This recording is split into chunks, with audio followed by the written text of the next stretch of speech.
Thank you for attending this Quantitative Disclosures summary presentation. Today's meeting will be around 30 minutes, starting with an overview of this quarter, followed by the topic of this quarter, and then a briefing on the major risk points. Finally, we will try to address as many of your questions as possible within the schedule. In this webinar, prior to the usual presentation of the Quantitative Disclosure Framework, I'd like to briefly highlight an important regulatory update this quarter. U.S. customers can now directly access Japan's most liquid yen interest rate swap market through JSCC, following recent approval from the CFTC. All of the meeting attendees will be on mute, but if you have any questions, please let us know using the WebEx QA function. Now, I will give an overview of the quantitative disclosures from the third quarter of 2025. JSCC keeps 76 billion yen of skin in the game, mostly from JSCC's own capital, but it also includes contributions from affiliated exchanges. On aggregate, these were equal to 70% of JSCC's shareholder equity. During this quarter, stress test breaches, where the risk amount in extreme but plausible market conditions exceeded pre-funded resources, were observed on one day for cash securities clearing service. All of the breaches were resolved on the next business day through the requirement for additional collateral. As for margin back testing for the past 12 months, the cover ratios were below JSCC's targets in IRS. As a result, we revised the stress scenarios for IRS in May 2025.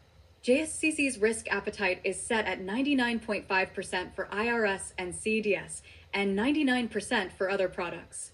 There were neither liquidity stress testing breaches nor any participant defaults during this quarter. JSCC experienced no suspension of the clearing services due to system failures or for any other reasons during the past 12-month period. Let me move on to one of the most important topics for this quarter, which is a major regulatory development impacting our international participants, especially those based in the United States. On September 12th, JSCC received an amended exemption order and a no-action letter from the U.S. Commodity Futures Trading Commission, the CFTC. This approval is a significant milestone, as it allows JSCC, under certain conditions, to expand its clearing services for Japanese yen interest rate swaps, commonly referred to as JPYRS, to U.S. customers as defined by the CFTC. Previously, JSCC's clearing services for JPYRS were available to proprietary accounts of U.S. persons, such as U.S. and non-U.S. affiliates of clearing members, U.S. clearing members, and CFTC-registered futures commission merchants. However, with this new amended order, U.S. customers can now directly access JSCC's clearing venue, which is recognized as the most liquid market for yen interest rate swaps globally. This change is particularly impactful because it ensures that U.S. customers are now on a level playing field with their non-U.S. peers and U.S. swap dealers.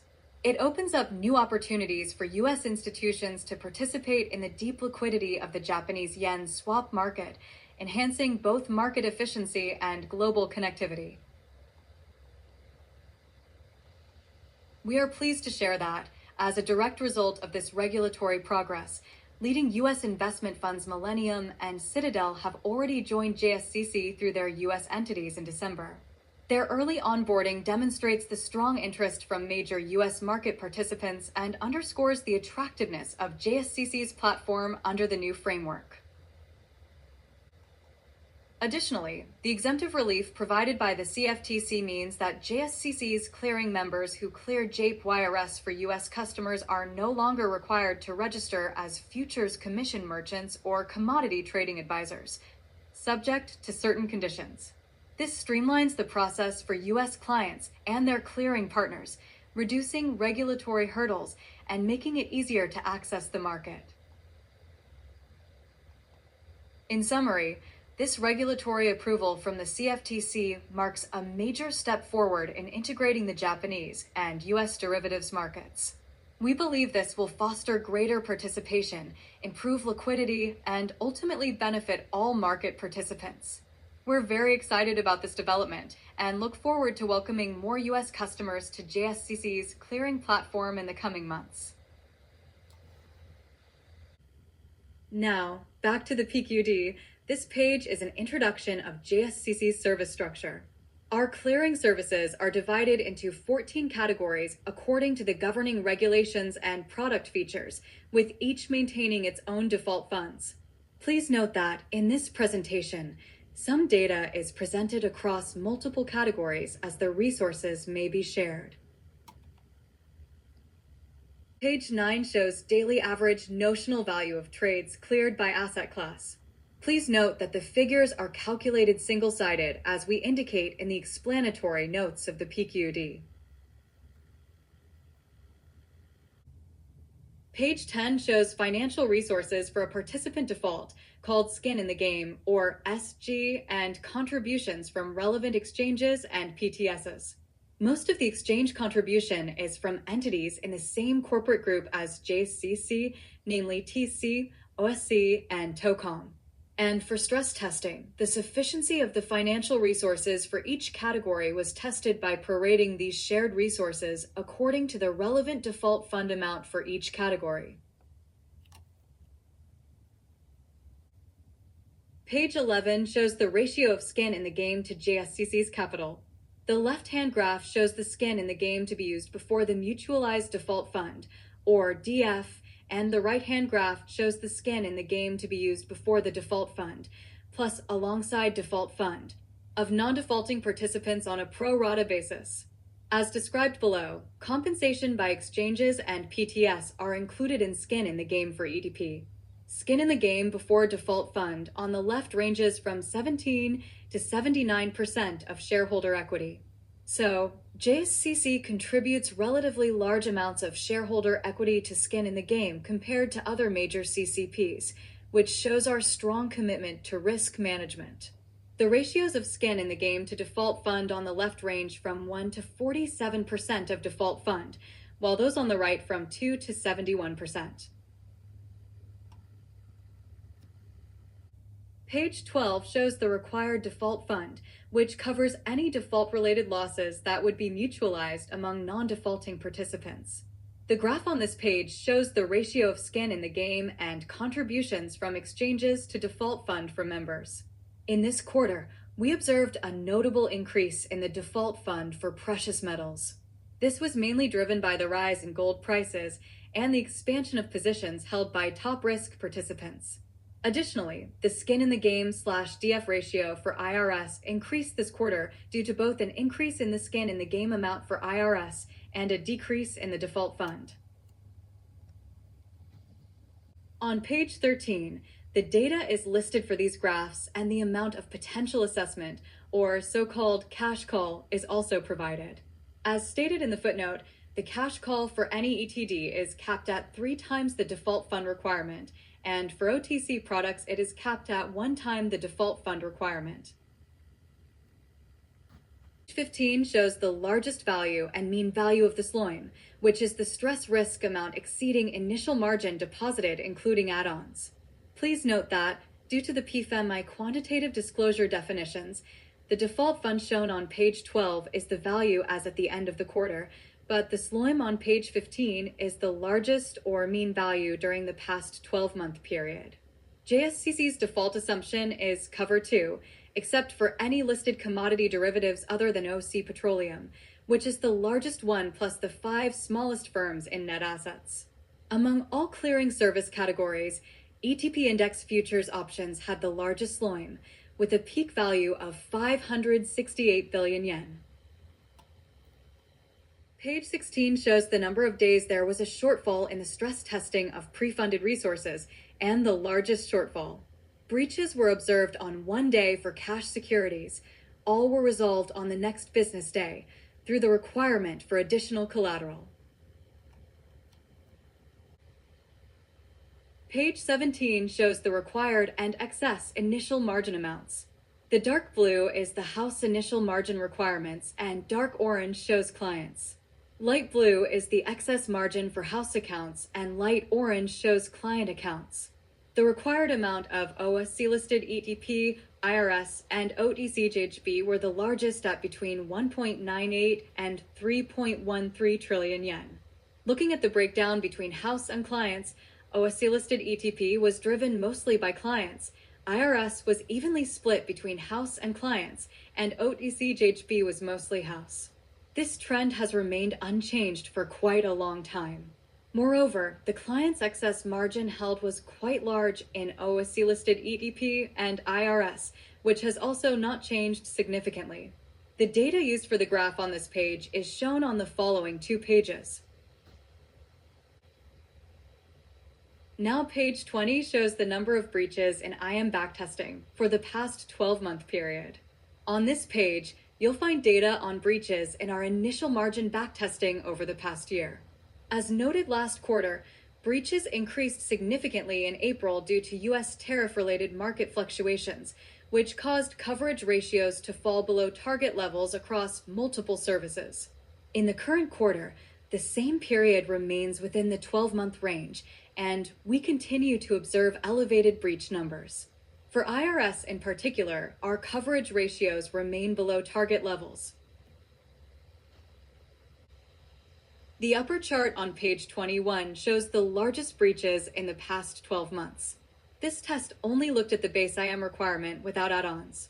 JSCC has confirmed that these breaches would have been covered by resources such as IM add-ons, excess IM deposit, or skin in the game, and the whole amount of the default fund would have remained almost untouched. The lower chart of this page shows the largest breaches in the past 3 months.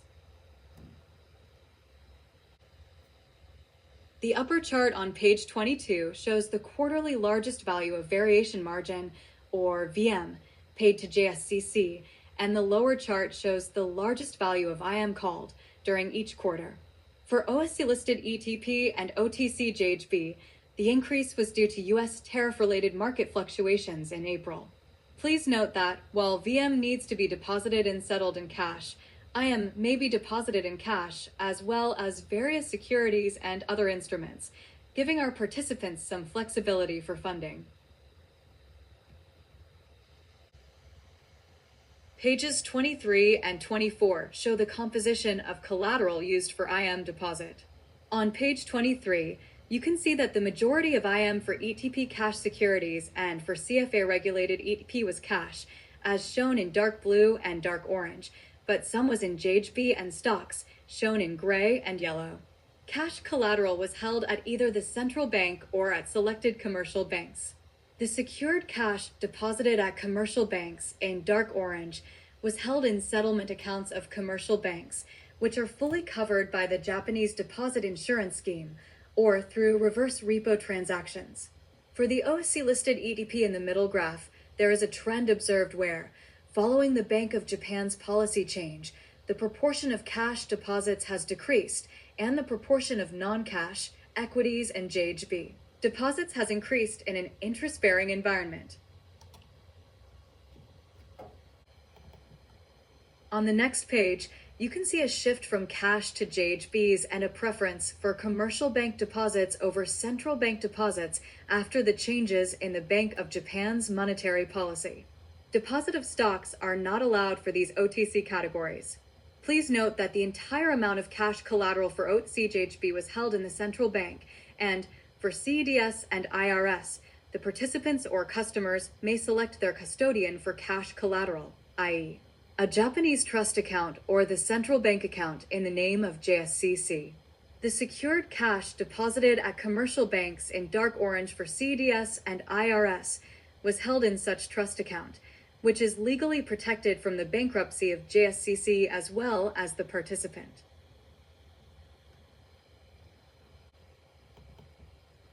Page 25 separates cash deposits into those for initial margin and default fund. We were holding a total of about 6.4 trillion yen of cash collateral across all the categories. Next, this page shows the custodians for this cash collateral, with almost 100% held in either the central bank account, settlement accounts covered by deposit insurance, or the trust account. Page 27 covers liquidity risk management. Please note JSCC's liquidity risk appetite is cover 2, but this data is presented based on cover 1, in accordance with the PQD guidance.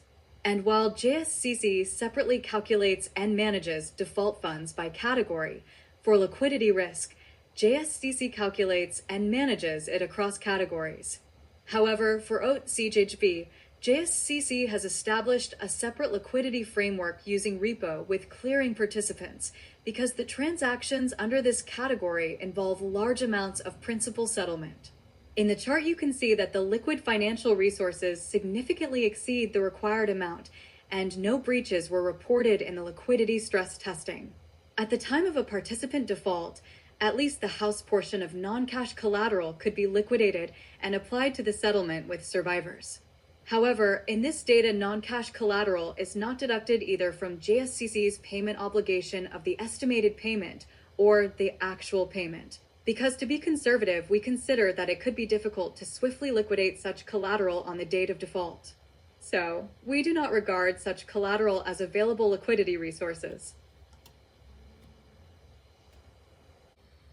Page 28 shows the liquidity resources for the categories other than OAT-CHB.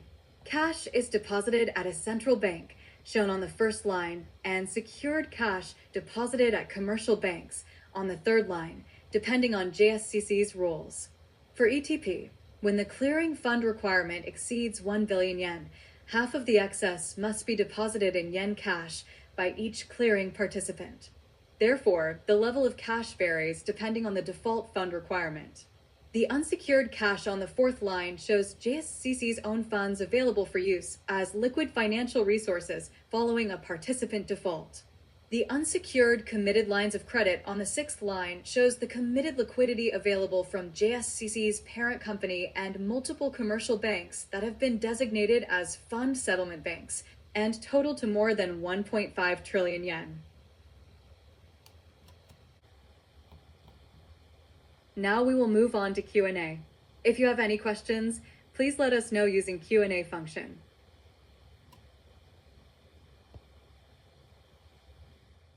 Okay, we received a question about the topics of this quarter.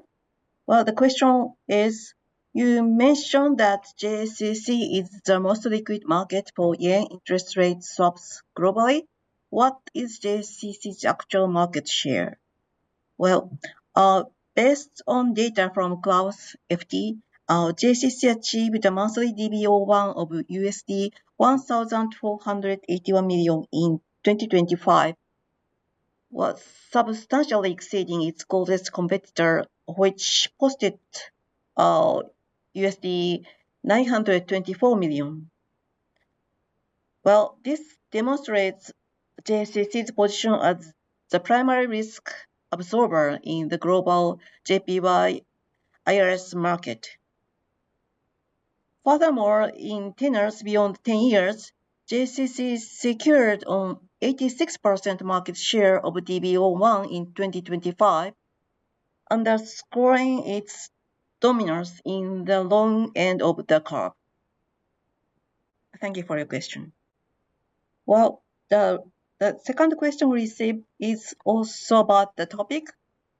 How does the onboarding of US funds like Millennium and Stadil impact JSCC's market? Well, our answer is their participation signals strong interest from major US institutions, enhances liquidity in the JPY-IRS market. So underscores the attractiveness of JSCC's platform under the new regulatory framework. I hope this answered to your question. Thank you. Well, with that, I would like to wrap up today's webinar. Thank you all for your thoughtful questions. Before we wrap up, just a quick reminder, the recording of this webinar and any related materials will be shared with you in our website. If you have any further questions or feedback, feel free to reach out to us directly. Once again, thank you for joining us today. We hope you found the session informative and valuable. Thank you.